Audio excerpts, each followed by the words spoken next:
अंग्रेज जो थे ना, अंग्रेज वो कभी खुल के नहीं आते। जिन विभाजन का बस वही एक कारण था, जिन्ना। और एक और कारण क्या था, 1916 में कांग्रेस अधिवेशन में मानना ही नहीं चाहिए था पृथक निर्वाचन को, और गांधी रहते तो अनशन पे बैठ गए रहते, लेकिन मान लिए। अब कोई चीज मान लिया गया तब उसको चेंज कराना दिक्कत होता है।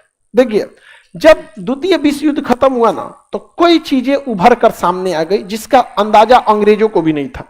जब द्वितीय विश्व युद्ध चल रहा था तो अंग्रेज विभाजन के पक्ष में नहीं थे, लेकिन अंग्रेजों की एक स्ट्रेटजी है कि जहां से जाओ उस जगह को बर्बाद करके जाओ, इसलिए वो विभाजन तो करते। अफगानिस्तान का कर चुके थे, म्यांमार का कर चुके थे, लेकिन धार्मिक आधार पर करते, ये उनकी कोई मंशा नहीं थी। इस बीच द्वितीय विश्व युद्ध जैसे खत्म होता है तो ऐसा विश्व करवट लेता है जिसका कोई हद नहीं। जापान पूरी तरह से तबाह हो जाता है और यहां पे कम्युनिस्ट सरकार आ जाती है, कम्युनिस्ट सरकार आती है। और रूस में भी कम्युनिस्ट सरकार। कम्युनिस्ट सरकार में चुनाव नहीं होता है और वो लोग लोकतंत्र के खिलाफ रहते हैं, लोकतंत्र के खिलाफ, मीडिया के खिलाफ रहते हैं। जैसे चाइना, वहां स्वतंत्र मीडिया नहीं है, स्वतंत्र मीडिया नहीं है, चाइना के खिलाफ रहते हैं वहां पर। तो ये दोनों ये भी कम्युनिस्ट हो गया, ये भी कम्युनिस्ट हो गया। अब ये दोनों मिलके अमेरिका के खिलाफ और पूरे यूरोप के खिलाफ हो गए, क्योंकि यहां डेमोक्रेसी है और डेमोक्रेसी वाले का कम्युनिस्ट से जमता नहीं है। कम्युनिस्ट में क्यों रहेगा, तो सी जिनपिंग को देखिए ना, चुनाव नहीं होता है। पुतिन को देखिए, चुनाव नहीं होता। चुनाव जब होगा ना तो सरकारें जनता की चीजों को ध्यान से समझेगी, इंटरनेशनल शांति चाहेगी, क्योंकि जनता अल्टीमेटली क्या चाहती है, शांति। अब यहां द्वितीय विश्व युद्ध के बाद पूरा सिनेरियो चेंज हो गया यहां पर। अब क्या करना है, इस कम्युनिस्ट को रोकना है, इस कम्युनिस्ट को रोकना है। अब कैसे रोकिएगा, तो उस कंडीशन में एक ही इनको देश दिख रहा था, इंडिया। इंडिया ही रोक सकता है, लेकिन इंडिया भी किसके फेवर में जा रहा था, रूस के फेवर में। किसके फेवर में, रूस। और यहां पर उन्होंने बैठा दिया इजराइल को। किसे बैठा दिया, इजराइल को। तो पूरे मुस्लिम वर्ल्ड किसके खिलाफ हो गए थे, सब यूरोप वालों का। तो यूरोप वाले के 2 बार खिलाफ हुए थे सब पूरे मुस्लिम वर्ल्ड यहां पे। एक खिलाफत आंदोलन में जो प्रथम विश्व युद्ध के बाद हुआ, और एक फिलिस्तीन को लेके जो द्वितीय विश्व युद्ध के बाद हुआ। तो उसने देख लिया था एक चीज को बहुत भली भांति कि उनके सामने एक समस्या है, ये अरब वाले अगर एक हो गए तो यूरोप वालों के लिए दिक्कत हो जाएगा। और अगर भारत स्वतंत्र हो रहा, भारत टेंशन फ्री रहा, तो ये तीनों अगर एक हो गए तो क्या होगा, गड़बड़ हो जाएगा। उस समय पाकिस्तान, चाइना कब्जा नहीं किया था हम लोगों के ऊपर, इसलिए उसको लगा कि भाई साहब ये गड़बड़ हो जाएगा यहां पर। तो इन अरब वालों को कंट्रोल करने के लिए उन्होंने क्या बनाया, इजराइल। तो ये पश्चिमी एशिया, मिडिल ईस्ट को कंट्रोल किधर से करेगा, इजराइल से। इजराइल से कंट्रोल करेगा। अब फिर इसको कंट्रोल करने के लिए उसने पाकिस्तान लाया था। क्या लाया, पाकिस्तान। उनकी मैच फिक्सिंग हो गई। सोचिए, हम लोग अभी राज्य राज्य खेल रहे हैं और देश देश खेल रहा है सब। हम लोग अभी यूनिवर्सिटी खुलना चाहिए कि नहीं, मगध यूनिवर्सिटी का पेपर सिलेबस सही से होना चाहिए कि नहीं होना चाहिए, बिहार एसएससी का पेपर कैंसिल होना चाहिए, आई सोचा देश देश खेल रहा है सब। इस देश को मारते हैं यहाँ पे। और शुरुआत से उनकी टेक्निक यही रही है, हमेशा से वो इजराइल को हथियार दिए हैं और कहें अरब वालों को मारो। अरब वालों को इतना मारता है दौड़ा दौड़ा के यहाँ पे, जिसका कोई हद नहीं। जीना आराम किया है फिलिस्तीन वालों को। उसके बाद से अंग्रेज आएंगे, फिलिस्तीन वालों को ब्रेड देंगे, खाना पीना देंगे। कब मार दिया तुमको, गलत किया, कहा मारा तुम यहाँ फिलिस्तीन में, कहा मारा यहाँ पे। अब बाकी अरब देश वाले फिलिस्तीन के साथ गलत हो रहा है। इन लोगों ने फिलिस्तीन के लिए किया क्या है, एक ना स्कूल खोला है बढ़िया, ना कोई यूनिवर्सिटी खोली है, ना कोई हॉस्पिटल खोला है। दुआ मांगे हैं सब, बस फिलिस्तीन के लिए अच्छा हो। तो दुआ मांगने से वहां क्या हो रहा है, कोई ठोस कदम नहीं उठाया है किसी ने फिलिस्तीन के लिए। तो यहां मारा, वहां पे समझ में गया। और अमेरिका और हथियार दिया किसको, पाकिस्तान को। इस साइड में किसने हथियार दिया, पाकिस्तान। आज भी देखिएगा, आज भी यही कंडीशन है। वो रसिया को बैलेंस करता है। हम गए खरीदने रूस से S-400, अमेरिका ने मना किया मत खरीदो, तो भारत ने कहा खरीदेंगे। अमेरिका का ईगो हर्ट हुआ, कहा कोई बात नहीं। पाकिस्तान को दे दिया F-16। पाकिस्तान को क्या दिया, उनका ये चेक एंड बैलेंस है। अब भारत कभी भी खुल के भारत अमेरिका के खिलाफ जाता ही नहीं है, क्योंकि जहां खुल के अमेरिका के खिलाफ जाएगा, रूस के जहाज पुराने पड़ चुके हैं और अमेरिका के जहाज मॉडर्न है। रूस के जहाज बड़ी लड़ाइयां में अभी नहीं उलझे हैं और अमेरिका हर साल कहीं ना कहीं लड़ाई लड़ता है, तो उसके हथियार एडवांस है, बहुत सारी चीजें हैं यहां पर। तो भारत जहां और ऐंठेगा तो उसको F-18 दे देगा, समझ में आ गया? हमेशा काट देता है। इसलिए देखिएगा भारत कभी भी अमेरिका से जहाजें नहीं खरीदता है, लड़ाकू जहाजें, क्योंकि हमको देगा ना तो उसे एडवांस किसको दे देगा? पाकिस्तान को। फिर हम लोग कहेंगे ना तो कहेगा अच्छा आपको इससे एडवांस दे देते हैं, ये ले लीजिए। इसलिए हम लोग उसको लेते ही नहीं है। अभी F-18 हमें दे रहा था, सोचिए F-16 किसको दिया, और F-18 टेस्ट के लिए किसको दे दिया? नेवी को। लो टेस्ट करो टेस्ट करो टेस्ट करो टेस्ट करो, देख रहे हैं? हम लोग को F-18 ले लेंगे तो इसको F-22 दे देगा। तो भारत ने इसको क्या कर दिया? रिजेक्ट कर दिया। राफेल मरीन खरीद रहा है भारत, क्या खरीद रहा है? Rafale marine. तो पाकिस्तान को एक ऐसे लोकेशन पर बैठाया गया जानबूझकर जहां से वो साउथ एशिया को कंट्रोल किया जा सके, और वेस्ट एशिया को किससे कंट्रोल करता है? इजराइल से। अब बच गया कौन सा? ईस्ट एशिया, ये वाला एरिया, चाइना जापान। इसको कैसे कंट्रोल किया जाए? तो बहुत खतरनाक स्थिति था। तो यहां आपको समझ में आ गया वेस्ट एशिया किससे कंट्रोल हो रहा है? साउथ एशिया पाकिस्तान से।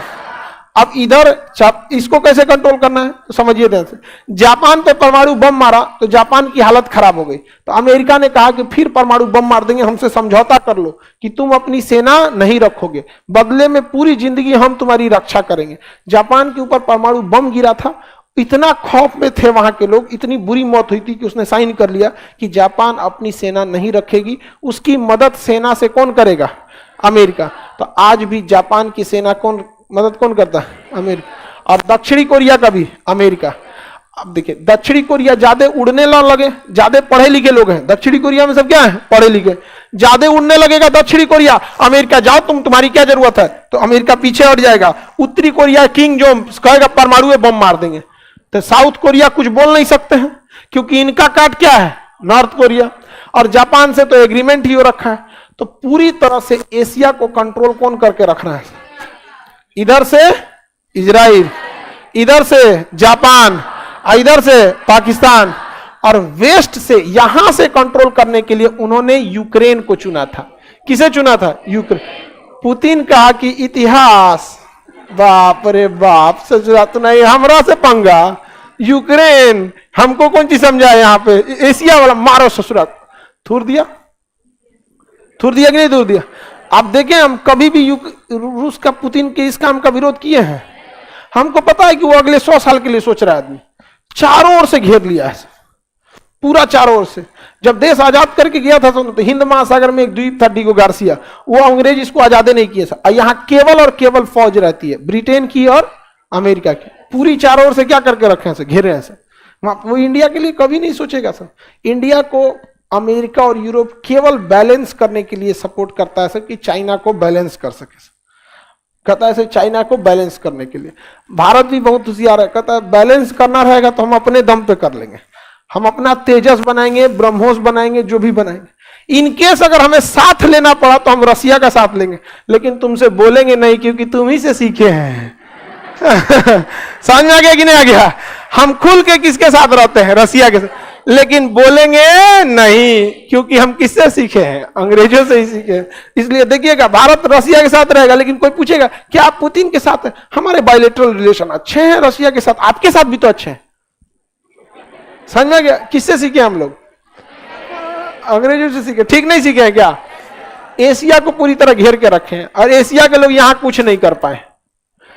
रूस पहुंच गया था कहां पर? क्यूबा में, और यहां मिसाइल लगा दिया था। यहां क्या लगा दिया? परमाणु मिसाइल।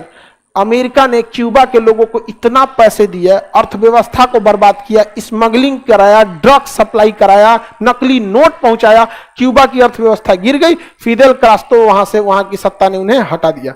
आज क्यूबा अमेरिका के साथ। समझ में आ गया कि नहीं? इतना खतरनाक रहता है अमेरिका का। तो ये पूरे वर्ल्ड के इन लोगों का एरिया है। हम लोग के यहाँ जैसे मंत्रालय है ना, चुपचाप विदेश मंत्रालय को, वहां के विदेश मंत्रालय में अलग अलग डिपार्टमेंट है। ये मिडिल ईस्ट देखते हैं, देखते नहीं है, ये देखते हैं कि इसको चौपट कैसे किया जाएगा, मिडिल ईस्ट को, इसको सबको मार। देखिए 9/26/11 हमला हुआ ना, हमला हमारे ताज होटल पे, ताज होटल पे हमला हुआ। आज तक हाफिज सईद घूम रहा है। अगर हम लोग उधर हमला कर देंगे ना, मानवाधिकार का हनन हो गया, ऐसे गलत हुआ। अमेरिका चल आएगा। कश्मीर में ऐसा नहीं होना चाहिए। खुद कश्मीर में ऐसा नहीं होना चाहिए तो खुद अफगानिस्तान में घुस के तुम क्या किया था? हम अपने देश में नहीं कर सकते, तुम दूसरे देश में कर दिया था। इनकी किसी की कोई हमदर्दी नहीं है। चेक बैलेंस समझते रहिए, यहां हो गया। इसलिए भारत भी बहुत होशियार है। भारत अपना रिलेशन किससे रखता है ठीक ठाक? इजराइल से। अरब वाला घुसिया जाते हैं सब, अरे इजराइल से तुम रिलेशन रख रहा है, हमारा दुश्मन है। कहा नहीं नहीं नहीं, हम तो जानबूझ के रखते हैं कि कभी आप लोग में विवाद हो तो हम सुलझा दें इधर से। हम पेट्रोल आप ही से खरीदते हैं, समझा गया कि नहीं? बैलेंस करके तुम लोग की लड़ाई में हम काहे को मरने जाएंगे यहाँ पे, किसी को दिक्कत? तो ये अंग्रेजों की बहुत लंबी नीति होती है। ये आईआर में और डिटेल से पढ़ेंगे, इंटरनेशनल रिलेशन में। दक्षिणी कोरिया को बहुत सुंदर होगा, मतलब टेक्नोलॉजी बहुत ज्यादा है दक्षिणी कोरिया का। दक्षिणी कोरिया के लड़का मेकअप करता है ज्यादा, साउथ कोरिया का लड़का ज्यादा मेकअप करता है, लड़कियों से ज्यादा मेकअप साउथ कोरिया में। इंडिया का लड़का तो खुदे अच्छा होता है, मेकअप की क्या जरूरत है?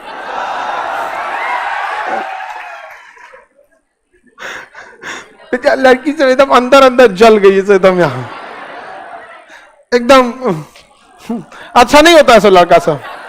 हाँ, सबको मेकअप की जरूरत ही नहीं है, ऐसा बात नहीं। उसको पता है कि मेकअप काम नहीं करने वाला उसके ऊपर। हम क्रीम लगाते थे, क्रीम में काला हो जाता था।